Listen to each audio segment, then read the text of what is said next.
오늘 하나님께서 저와 여러분에게 주시는 말씀은 사무엘상 14장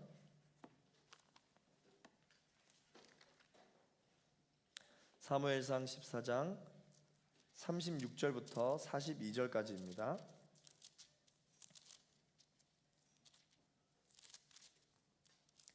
우리 성도님, 우리 청년분들이 피드백을 주더라고요. 목사님, 성경을 너무 빨리 찾으십니다. 찾고 나면 다 지나가 버리고 그런다고 제가 아주 천천히 찾고 있습니다. 사무엘상 14장 36절부터 42절까지 제가 한 절, 여러분들이 한 절 이렇게 읽도록 하겠습니다. 사울이 이르되 우리가 밤에 블레셋 사람들을 추격하여 동틀 때까지 그들 중에서 탈취하고 한 사람도 남기지 말자. 무리가 이르되 왕의 생각에 좋은 대로 하소서 할 때에 제사장이 이르되 이리로 와서 하나님께로 나아가사이다 하매 사울이 하나님께 묻자오되 내가 블레셋 사람들을 추격하리이까 주께서 그들을 이스라엘의 손에 넘기게나이까 하되 그날에 대답하지 사울이 이르되 너희 군대의 지휘관들아 다 이리로 오라. 오늘 이 죄가 누구에게 있나 알아보자. 이스라엘을 구원하신 여호와께서 살아계심을 두고 맹세하노니 내 아들 요나단에게 있다 할지라도 반드시 죽으리라 하되 모든 백성 중 한 사람도 대답하지 아니하매 이에 그가 온 이스라엘에게 이르되 너희는 저쪽에 있으라. 나와 내 아들 요나단은 이쪽에 있으리라. 백성이 사울에게 말하되 왕의 생각에 좋은 대로 하소서 하니라. 이에 사울이 이스라엘의 하나님 여호와께 아뢰되 원하건대 실상을 보이소서 하였더니 요나단과 사울이 뽑고 백성은 면한지라. 우리 같이 읽겠습니다. 사울이 이르되 나와 내 아들 요나단 사이에 뽑으라 하였더니 요나단이 뽑히니라. 아멘. 저는 오늘 본문 말씀을 통해서 하나님의 침묵이라고 하는 제목으로 함께 말씀을 나누도록 하겠습니다. 자, 오늘 말씀을 보니까 사울 왕은 연일 계속되는 이제 전쟁으로 피곤해져 있는 이 군사들에게, 이스라엘 군사들에게 동이 틀 때까지, 그러니까 밤새도록 자지 말고 추격하자, 그렇게 이야기를 하죠. 이 왕의 계속되는 이해되지 않는 이 명령에 백성들은 체념한 상태이고 제사장 아히야가 잠시 왕의 맹추격 의지를 누그러뜨립니다. 사울이 하나님께 묻습니다. 그런데 하나님은 오늘 본문에 보니까 대답하지 않으십니다. 그러자 사울은 답답해서 이 침묵의 이유가 뭐냐, 왜 하나님이 우리의 기도에 응답하지 않냐, 그 침묵의 이유를 어디에서 찾기 시작하느냐, 백성들에게서 찾기 시작합니다. 결국은 누구 때문에 하나님이 말씀하시지 않는지 그 침묵의 원인을 찾으려고 제비를 뽑습니다. 그리고 그 제비를 뽑아서 아들 요나단이 뽑히게 되면서 하나님이 침묵하시는 그 침묵의 원인자로 지목을 하게 되는 거예요. 자, 여러분, 우리가 지난주에도 함께 나누었지만 오늘 우리가 읽고 있는 이 사무엘상 14장도 분명히 이스라엘이 경험한 기적적인 승리, 이 기적적인 승리 이후에 기록되어 있는 본문인데 어디 한 곳에서도 무언가 승리의 축제, 뭔가 긍정적인 부분들이 잘 보이지가 않습니다. 계속해서 뭔가 불안한 기록들이 계속해서 이루어지고 있죠. 하나님께서 사실 사무엘에게도 마찬가지, 사울에게도 마찬가지, 하나님께서 줄곧 사울에게 적극적으로 말씀을 하셨던 분입니다. 그런데 오늘 본문을 보니까 하나님이 대답하지 않으시는 이 침묵의 부분이 나오죠. 하나님은 선하신 하나님인데 왜 침묵하시는 것일까? 사실 저와 여러분도 이 신앙생활을 하다가 보면은 하나님께서 나에게 잘 말씀하셨던 때가 있는데 왜 하나님은 때로는 종종 내게 침묵을 하는 것일까? 오늘은 이 침묵에 대해서 같이 한번 나누어 보도록 하겠습니다. 자, 지난주에 이어서 이 사울의 리더십은 계속 지적을 받고 있죠. 지난주에 우리가 나눴던 이 사울 왕의 리더십의 문제를 이제 두 가지로 같이 봤었잖아요. 첫 번째 문제는 바로 하나님의 뜻이 아니라 자기 뜻대로 자꾸 하려고 했다. 이게 이제 사울 왕 리더십의 문제였습니다. 두 번째 리더십의 이 문제는 무엇이었냐면 백성들에게 격려를 해야 할 때 격려를 하지 않고 공포심을 이용했다. 그래서 공포 정치를 하려 했다는 것이죠. 결국 백성들이 본인 말을 듣는 것 같으나 그것은 이스라엘 백성들이 결국은 계속된 이 거룩한 전쟁을 하기 어렵게 만드는 것이었습니다. 그러면 계속해서 오늘 36절 말씀부터는 사울 왕의 어떠한 리더십의 문제가 지적이 되고 있는지 같이 한번 볼게요. 36절 말씀을 우리 같이 한번 읽어보겠습니다. 시작. 사울이 이르되 우리가 밤에 블레셋 사람들을 추격하여 동틀 때까지 그들 중에서 탈취하고 한 사람도 남기지 말자. 무리가 이르되 왕이 생각에 좋은 대로 하소서 할 때에 제사장이 이르되 이리로 와서 하나님께로 나아가사이다. 아멘. 사울 왕 리더십의 세 번째 문제입니다. 그것이 무엇이냐면 사울 왕은 열심을 내긴 냈지만 하나님을 향한 비전이 아니라 바로 복수심으로 싸웠다. 참고 구절은 조금 다르지만 오늘 1부부터 4부까지 이상준 담임 목사님의 설교 때에도 사울의 이 리더십 문제를 이제 같이 지적을 해주셨어요. 그래서 제가 이 부분을 제가 같이 인용해서 한번 읽어드리려고 하는데 오늘 목사님 설교 때 이렇게 말씀을 하시더라고요. 열심히 하는 거는 좋은 것이다. 그러나 그 열심의 동기가 중요한데 정말 내가 좋아서 즐거워서 열심히 하는 것인가? 아니면 수치심이나 복수심 때문에 열심히 하는 것인가? 이 부분을 이야기를 해주셨어요. 여러분들이 캠퍼스에서 그리고 또한 직장에서 여러분들 열심을 냅니다. 그럼 나는 무엇 때문에 열심을 내고 있는가? 이 열심이 여러분들의 비전이 되기를 예수 그리스도 이름으로 축원합니다. 비전 때문에 열심을 내는 사람과 수치심을 가리기 위해서 내가 열심을 해서 성과를 내서 복수를 해야 되겠다라는 어떤 이런 좋지 않은 동기 때문에 열심을 낸다. 이 두 열심 중에 어떤 열심이 옳은가 그 이야기를 하셨던 것이죠. 그러면서 이제 사울에 대한 이야기를 하면서 이렇게 계속 이야기하셨어요. 사울은 지금 이 전쟁에 굉장히 진심이다. 그러나 거기까지는 좋았는데 열심히 하는 것까지는 좋았는데 그 진심의 이유가 수치심과 복수심 때문이었다. 그러면서 이제 계속 설명을 합니다. 두고 봐라. 내가 앞으로 성공해서 복수를 하고야 말겠다. 그런 마음이 사울에게 있었다는 것이죠. 뿐만 아니라 이 사무엘상을 읽고 있는 우리 성도들 중에서도 이런 마음으로 열심을 내고 있는 사람이 있을 수 있다라는 거죠. 복수심처럼 좋은 추진력이 있는 것은 없다.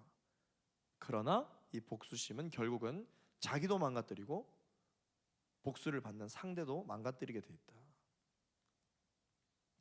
이제 어제까지 일터 예배 컨퍼런스 카이로스 컨퍼런스가 잘 끝났습니다. 청년 여러분들에게도 3주 동안 계속 광고를 이제 드렸죠. 그래서 컨퍼런스 일터 예배 컨퍼런스 직장에서 일하고 계신 분들 다 오시라고 그렇게 얘기했는데 어제 많은 청년들이 이제 또 함께 오셨어요. 그래서 테이블 구석구석에 청년분들 한 분씩 계시더라고요. 어제 이제 패널 토의가 있었습니다. 제가 사회를 받고 우리 여기 계시는 우리 박지현 수장님을 제외한 우리 이상준 목사님, 황민일 장로님, 우리 조영성 집사님, 우리 대청 멘토님이시죠. 이 세 분을 패널로 해서 직장에 대한 어떤 토의, Q&A 시간을 가졌어요. 그 중에 이제 어떤 분이 질문을 했습니다. 어떻게 질문을 했냐면 저는 직장 동료들을 섬길 때 예수님처럼 섬기고 있다. 예수님처럼 낮은 자세로 직장 동료들을 섬기고 있는데 여기서 질문인 거죠. 도대체 언제까지 잘해줘야 되냐? 언제까지 내가 참아줘야 되냐?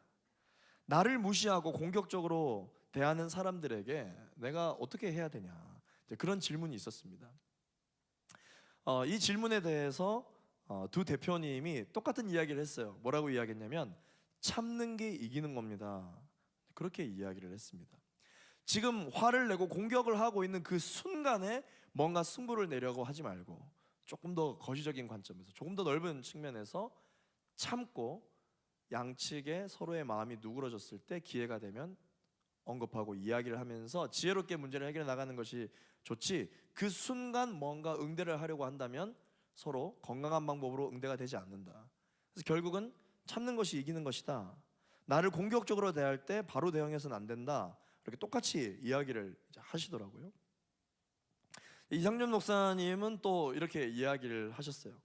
사실은 공격적으로 다가오는 사람도 문제이긴 하지만 질문하신 분도 이런 마음이 들었다라는 것은 사실 예수님처럼 섬기셨다라고 하셨는데 예수님처럼 섬겼다라는 것은 잘못된 표현인 것 같다. 왜냐하면 예수님처럼 섬기는 것이라는 거에는 끝이 없다.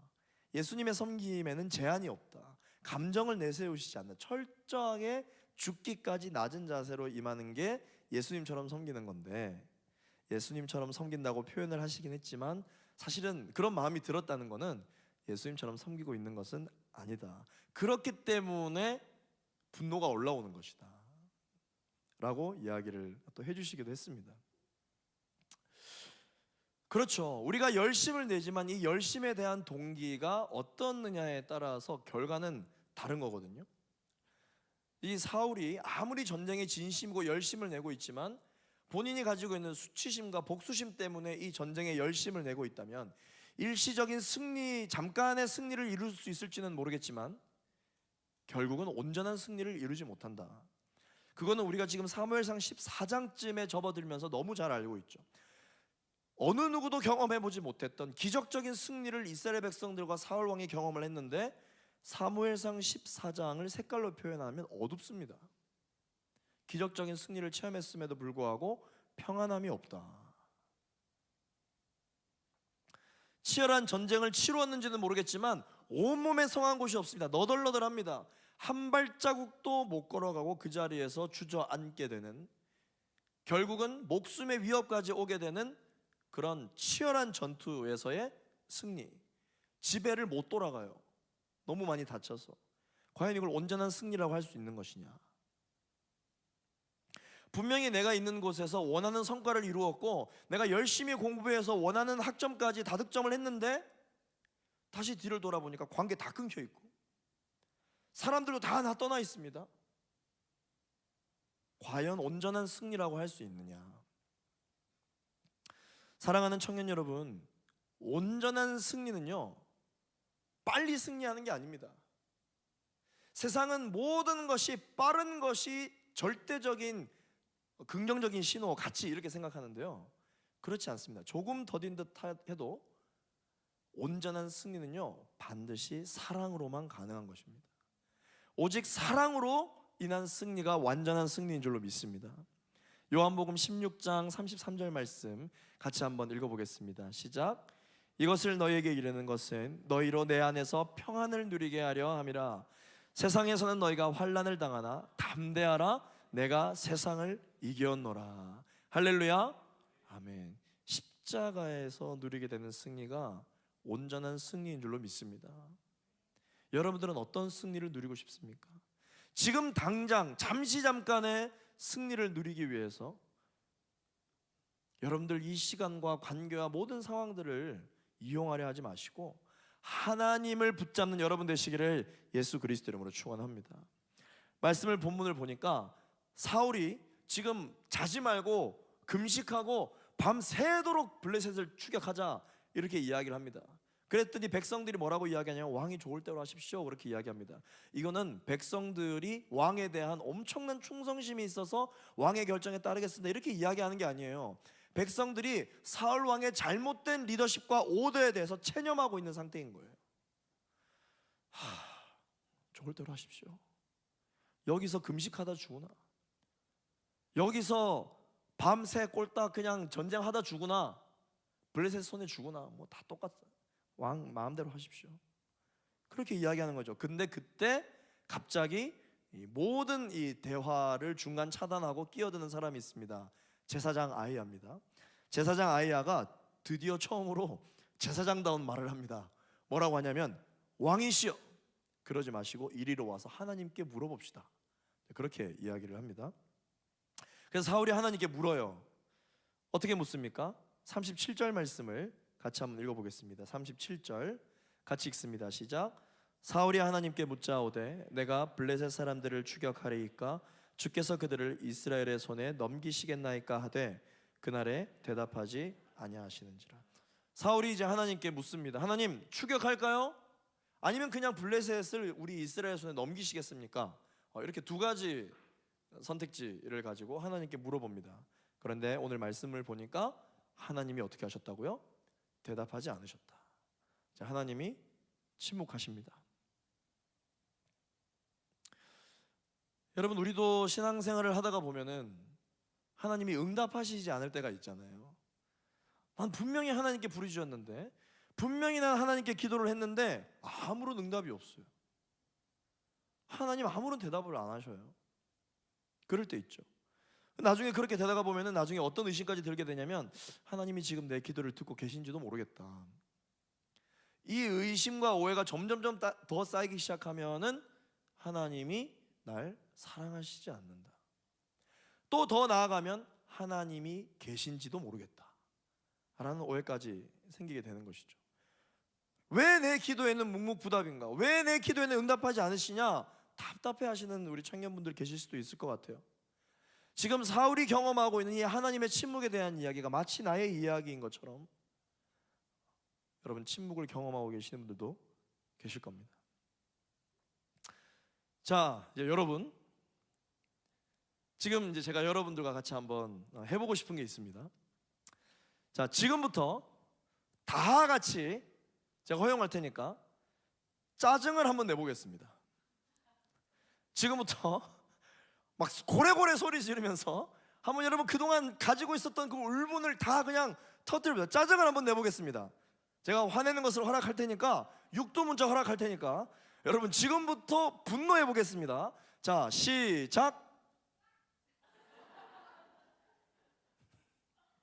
좋아요. 이거 예상과 좀 다른데? 자, 짜증 내보겠습니다. 분노해 보겠습니다. 자, 시작.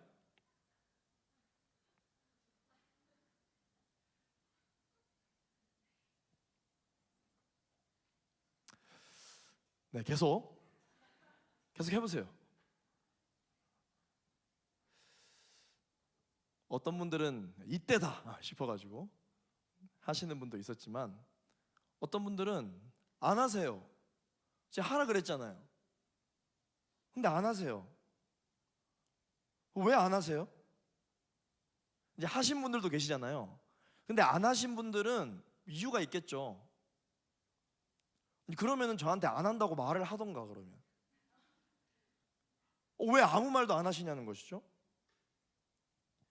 말을 하신 분들을 제외하고 말을 안 하신 분들, 여러분 제가 방금 요청한 요구에 침묵하셨잖아요. 왜 침묵하셨어요? 저는 아무 생각이 없습니다. 그런 뜻이 아니죠.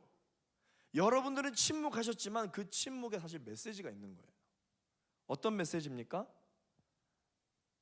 안 하겠다는 거죠. 짜증내지 않겠다는 거죠. 분노 못 하겠다는 거죠.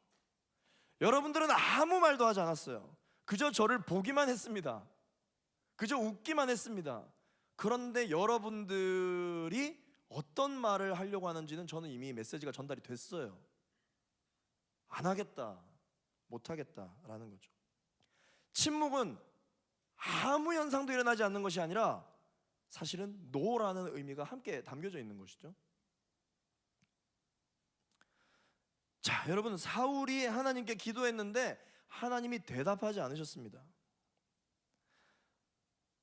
성경은 하나님이 대답하지 않았다라고 이야기하지만 사실 하나님은 침묵으로 대답을 하신 겁니다. 어떻게 대답을 하신 거예요? 그 침묵의 메시지가 뭐예요? 너가 낸 질문 2가지에 내 대답이 없다. 그렇게 이야기를 하시는 것이죠.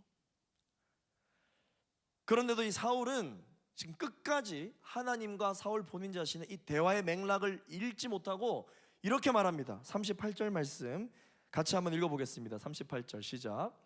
사울이 이르되 너희 군대의 지휘관들아 다 이리로 오라. 오늘 이 죄가 누구에게 있나 알아보자. 사울이 남 탓을 하기 시작합니다. 그렇게 나한테 말씀 잘하시던 하나님이 왜 말씀을 안 하시냐? 제사장 이리 와봐. 왜 하나님 말씀 안 하시냐? 군대 지휘관들 집합, 왜 하나님이 지금 아무 말씀 안 하셔? 이스라엘 백성을 다 모아봐. 하나님 왜 침묵하시냐? 오, 엄청난 응답이. 네, 그렇죠. 왜 침묵하시냐? 지금 이 대화의 맥락을 전혀 이해하지 못하고 누가 죄를 지었기에 하나님이 지금 토라졌냐, 누가 죄를 지었기에 하나님의 입을 다물게 했냐, 한번 알아보자 지금부터. 그렇게 이야기를 합니다. 사울 왕 리더십의 네 번째 문제, 그것은 바로 자신보다 남의 잘못에 엄청 민감하다는 거예요. 사실 지금 저와 여러분들은 사무엘상 14장을 읽으면서 이스라엘 백성들이 지금 이 사울의 논리에 의하면 누구의 잘못 때문에 하나님이 만약에 침묵을 하시는 게 사실이라면 누구 때문에 잘못했는지 우리는 사실 알고 있는데 본인만 몰라요. 사울 본인만 모릅니다. 그리고 사울은 어떻게 생각하냐면 다 너 때문이다, 다 이것 때문이다, 이러니까 지금 하나님이 나한테 응답하시지 않는 것이다 라고 이야기를 하는 것이죠. 그러면서 뭐라고 이야기합니까? 39절을 계속 읽어보겠습니다. 시작. 이스라엘을 구원하신 여호와께서 살아계심을 두고 맹세하노니 내 아들 요나단에게 있다 할지라도 반드시 죽으리라 하되 모든 백성 중 한 사람도 대답하지 아니하매. 이렇게 기록하고 있습니다. 뭐라고 이야기합니까? 누구한테 죄가 있는지는 모르겠지만 그 누구한테 죄가 있다는 것을 발견하는 순간 죽여버리겠다, 반드시 죽으리라, 이렇게 이야기합니다. 자, 방금 제가 죽여버리겠다 했더니 여러분들이 이렇게 하시는데, 실질적으로 이런 표현을 썼다라는 것 자체가 사울은 지금 백성들을 대상으로 공포 정치를 하고 있는 거예요. 누구냐, 빨리 나와라, 빨리 나와. 누구야? 누가 금식했는데 밥 먹었어? 누가 지금 이 대열에서 그 질서를 어겼어? 누구 때문에 하나님이 지금 기도 응답을 하고 있지 않는 거야? 나와라. 공포 정치를 하고 있는 거죠. 그런데 성경은 이야기합니다. 모든 백성 중 한 사람도 대답하지 아니했다. 지금 이렇게 기록하고 있죠. 성경에서 이 메시지를 전달하기 위해서 이 구조적 대꾸법을 쓰거든요. 이 두 절 앞부분에만 보더라도 사울이 이야기하고 하나님이 대답하지 아니하시는지라, 사울이 반드시 죽을 것이다 라고 이야기를 하고 백성이 아무 말 하지 않는지라. 이것은 이제 구조적인 대꾸법으로 메시지가 있는 거예요. 무슨 메시지입니까? 백성들이 말을 안 한 겁니까? 말은 안 했지만 충분히 메시지가 전달된 것이죠. 어떤 메시지가 전달됐습니까? 왕의 말에 동의를 못 하겠다는 거예요. 왕이 지금 이야기하고 있는 이 오더에 내가 지금 동의가 안 된다. 백성들은 말을 안 했지만 메시지가 전달이 되고 있습니다. 사울 왕이 열받은 것이죠. 사울 왕이 열받아서 이제부터 이야기합니다. 죄인을 뽑아라 이야기합니다. 학자들은 이 어떻게 뽑았냐? 아마 제사장 아이야가 에봇을 입고 있으니까 우림과 둠밈으로 뽑았을 것이다. 그래서 우림이 나왔을 때는 예를 들어서 이스라엘 백성들에게 죄가 있는 것이고, 둠밈이 나왔을 때는 사울과 요나단에게 있었을 것이다. 뭐가 나올지는 모르겠지만 최악의 경우의 수를 놓고 미리 이야기하죠. 만약에 내 아들 요나단에게 죄가 있다고 뽑았을 때 나왔다 할지라도 내가 죽이겠다. 헛된 맹세를, 망발을 지금 하고 있습니다. 그래서 이 제사장 아이야를 불러서 이 뽑는 상황을 막무가내로 독단적으로 그냥 진행을 하더니 이렇게 이야기합니다. 자, 하나님 말씀 안 하셨죠? 내가 지금 뽑을 테니까 실상을 보이소서. 엄포를 놓고 있어요. 41절 말씀 같이 한번 읽어보겠습니다. 41절 시작. 이에 사울이 이스라엘의 하나님 여호와께 아뢰되 원하건대 실상을 보이소서 하였더니 요나단과 사울이 뽑히고 백성은 면한지라. 막상 뽑았어요. 근데 당황스러운 상황이 전개되고 있습니다. 백성 중에 있다라고 뽑힌 게 아니라 사울과 요나단 두 사람 중에 한 사람이 있다라고 뽑힌 거예요. 이제 한 번 더 제비를 더 뽑습니다. 저와 여러분들은 누가 뽑히길 기대하고 있습니까? 사울이 뽑혀야 되는데 이렇게 기대를 하죠. 그런데 누가 뽑힙니까?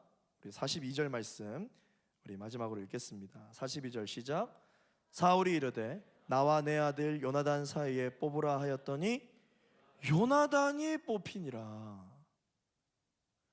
사랑하는 아들 요나단이 뽑히게 되고, 왕이 이미 맹세를 했기 때문에 아들을 자기 손으로 처벌받게 해야 하는 상황에까지 놓이게 됩니다.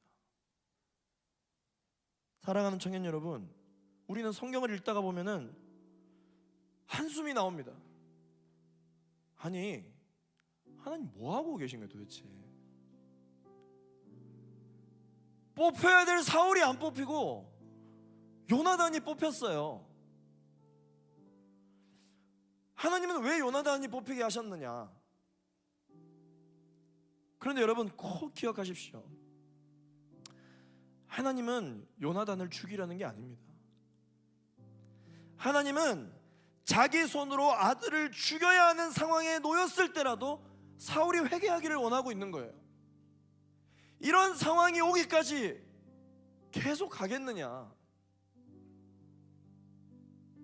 사울이 그 순간 본인의 교만함과 본인의 수치심과 본인의 그런 복수심으로 인해서 블레셋을 추격하려고 했던 자신의 본심을 왕이기 때문에 왕권을 유지하기 위해서 그렇게 하려는 것이 아니라 하나님 앞에서 왕이 무슨 소용이 있습니까? 하나님 앞에서 그냥 한 명의 예배자로 무릎 꿇기로 결정을 했다면 하는 하나님의 마음이 있는 거죠. 요나단을 죽이려는 하나님의 뜻이 아니라 사울을 살리려는 뜻이었다는 거예요. 하나님이요 또 깨닫게 하기 위해서 아들을 바치라고 이야기한 예화가 또 있죠. 여러분들 잘 아는 아브라함. 하나님께서 이 아브라함을 믿음의 조상으로 삼으려고 했어요. 그런데 여러분 아브라함은 굉장히 그 믿음이 있으니까 하나님이 믿음의 조상으로 세울 만했겠지? 아니요. 아브라함이 되기 전 아브람일 때 아브라함은 믿음의 조상이 될 자격이 없었어요. 너무 두려워했던 인물 중에 한 사람입니다. 그런데 하나님이 아브라함으로 믿음의 조상으로 세우시기 위해서 가장 귀한 것 내놓으라 그랬거든요.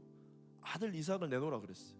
100세 때 얻은 기적적으로 얻은 아들 이삭 그 내놓으라고 했어요. 희생제물로 바치라고 했어요.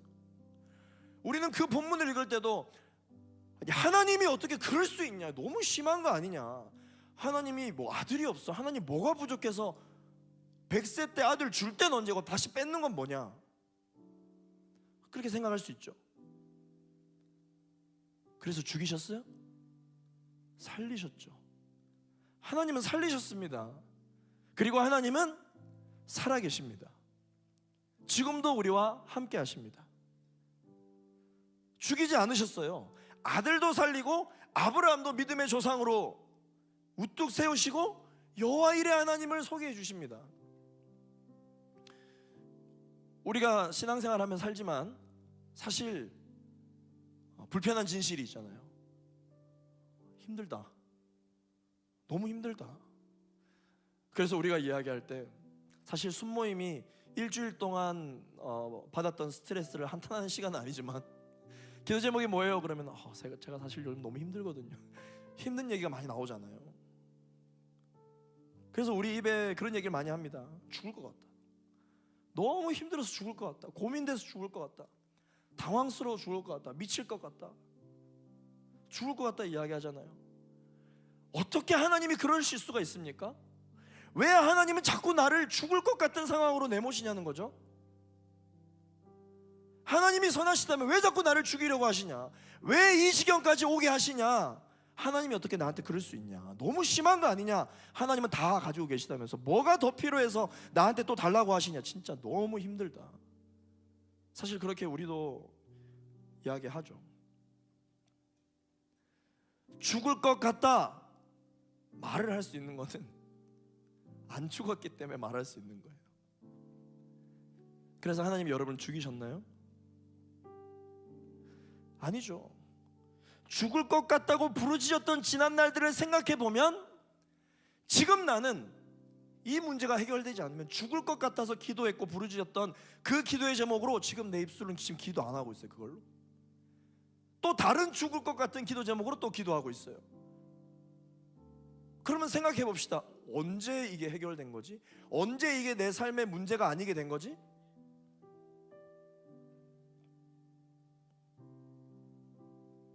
사랑하는 청년 여러분, 걱정하지 마십시오.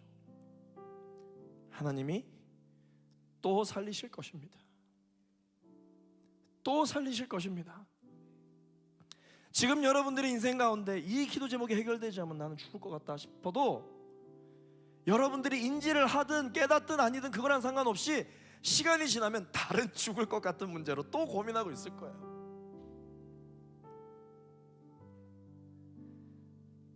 하나님에 대한 오해가 풀릴지어다. 하나님을 신뢰하십시오. 하나님은 죽이시는 분이 아니라 살리시는 분입니다. 그런데 인류 역사를 쭉 보면 딱 한 번 죽이셨어요. 살리지 않고 죽이셨어요. 누구를 죽이셨을까요? 자기 아들을 죽이셨어요.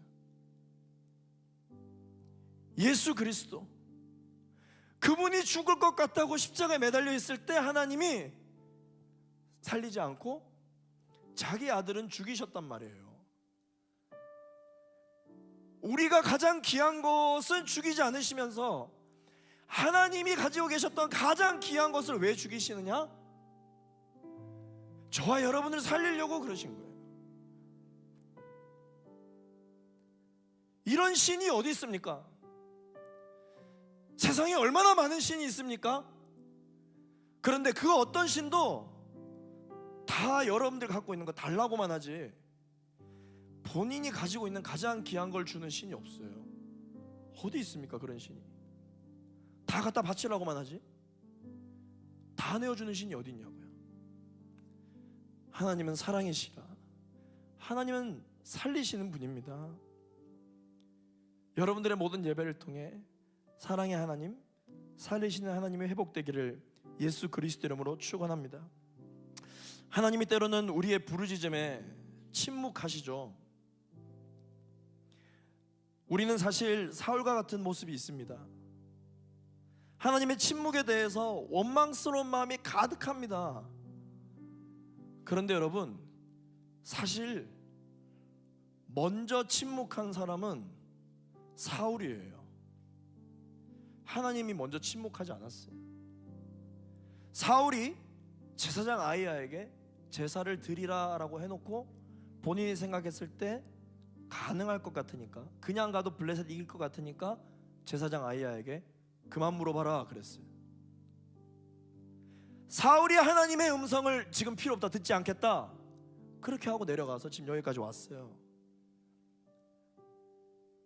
사울이요, 하나님의 침묵에 대해 분노하고 있지만 사실 사울이 먼저 침묵했어요.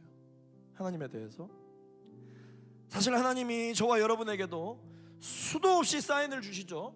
표징을 보여주십니다. 응답도 해주십니다. 사람도 붙여주시고 은혜를 주시면서 말씀을 하셨는데 내가 하나님께 침묵할 때가 있죠. 자기 자신의 침묵은 돌아보지 않으면서 다른 사람의 침묵에 민감한 것은 사실 저와 여러분에게도 있어요. 하나님의 침묵, 그리고 나를 둘러싸고 있는 백성들의 침묵에 나는 왜 이렇게 민감하게 반응하는 것인가? 그런데 내가 하나님 앞에 침묵한 거에 대해서는 너무 둔감합니다. 하나님의 사람들이여 모든 침묵에서 회복될지어다. 쌍방이 대화를 나누다가 침묵을 시작했다면 둘 중 한 사람이라도 그 침묵을 깨려고 노력을 해야 될 거 아닙니까? 하나님이 왜 침묵하시는지가 궁금하다면 사랑하는 청년 여러분, 여러분들이 그 침묵을 먼저 깨보시길 바랍니다. 하나님이 침묵으로 여러분에게 반응하며 일어나기를 기다리고 계시는 것처럼 여러분들도 하나님께 어떻게 반응할지 그 반응의 변화를 한번 줘보세요. 이때까지 내가 이렇게 신앙생활을 해보니까 하나님이 대답을 안 해주셔요. 그럼 뭐라도 변화를 줘보세요. 하나님의 응답을 받기 위해서 해보시라고요. 그래도 안 되면 저를 찾아오세요. 제가 사과할게요. 지금 사울은 계속해서 본인의 침묵을 자각하지 못하다 보니 온통 본인이 느끼고 있는 오감의 세상적인 것들로 가득 차 있어요. 그러다 보니까 현실 감각이 완전 없는 것이죠. 대화의 맥락을 이해도 못합니다. 이야기를 하면서도 무슨 말하는지를 전혀 모르고 있어요.